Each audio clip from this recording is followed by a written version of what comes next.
thing that I have made abundantly clear is that I do not want children. Society actually should favor the choice to have kids over the choice not to have kids. It's very important that people have kids. A society that is not built around the future generation is a selfish and stupid society, and that is precisely what we have constructed for ourselves. Not only that, it is a society that is demographically doomed to destruction.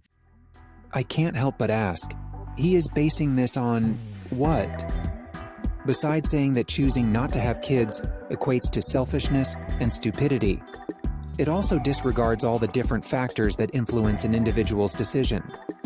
This argument totally ignores the fact that many people who lived before us did not reproduce. Were all these people stupid? Let's dive into the world of should-dos, could-dos, won't-dos, and the controversial beliefs that swirl around them.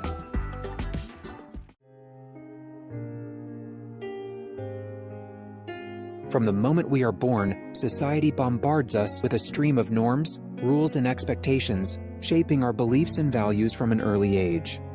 We are taught to aspire to the same milestones that our predecessors achieved: to find a partner, settle down, have children, and perpetuate the cycle of life. This societal conditioning is deeply ingrained in our cultural narratives, reinforced through media, religion, and social institutions. From fairy tales that glorify the idea of happily ever after, to religious teachings that praise the virtues of family and procreation, we are flooded with messages that equate success and fulfillment with adherence to traditional roles and responsibilities.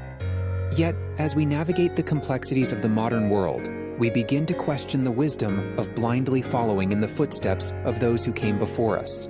We see the flaws and shortcomings of past generations, the injustices they perpetuated, the inequalities they tolerated, the environmental damage they caused, and we yearn for a different way forward.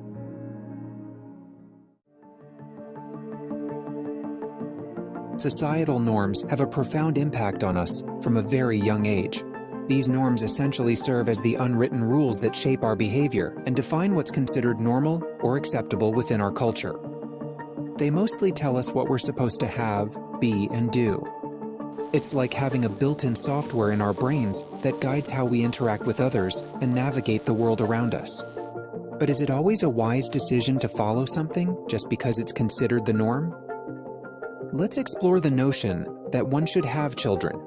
Again, aside from having children being a natural occurrence, it's also a norm in most societies.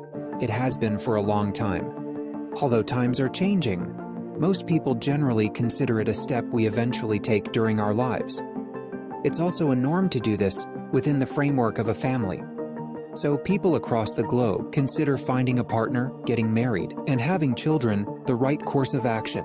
Of course, this differs per country, religious group, etc. But still, having children is normal. It's an expected step in one's life. But does that mean having children is better than remaining child-free? Let's go back into the past, just after the Second World War. At that time, having children was so routine that the local pastor would visit people's houses every year to see if new babies were coming. If they weren't having kids, they were shamed by calling them bad Christians, which was an effective shaming tactic. In terms of expanding the population, an understandable goal just after the war, having more than 10 children, which was the average back then, is a great accomplishment. However, economic reasons also played a role. The more children there were, the more hands could contribute to the family income. And there is a functionality aspect of having children that still lingers, which is that they serve to provide companionship for the parents. Hence, we hear comments like, "You'll end up alone and miserable," or "What are you going to do when you're 60 and have no children to visit you?"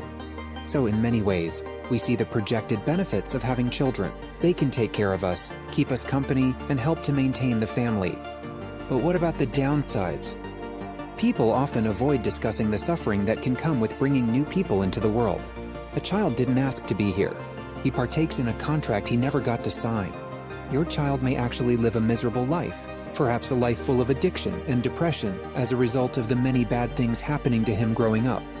All that to accommodate the social norms and our culture. Isn't that a bit selfish?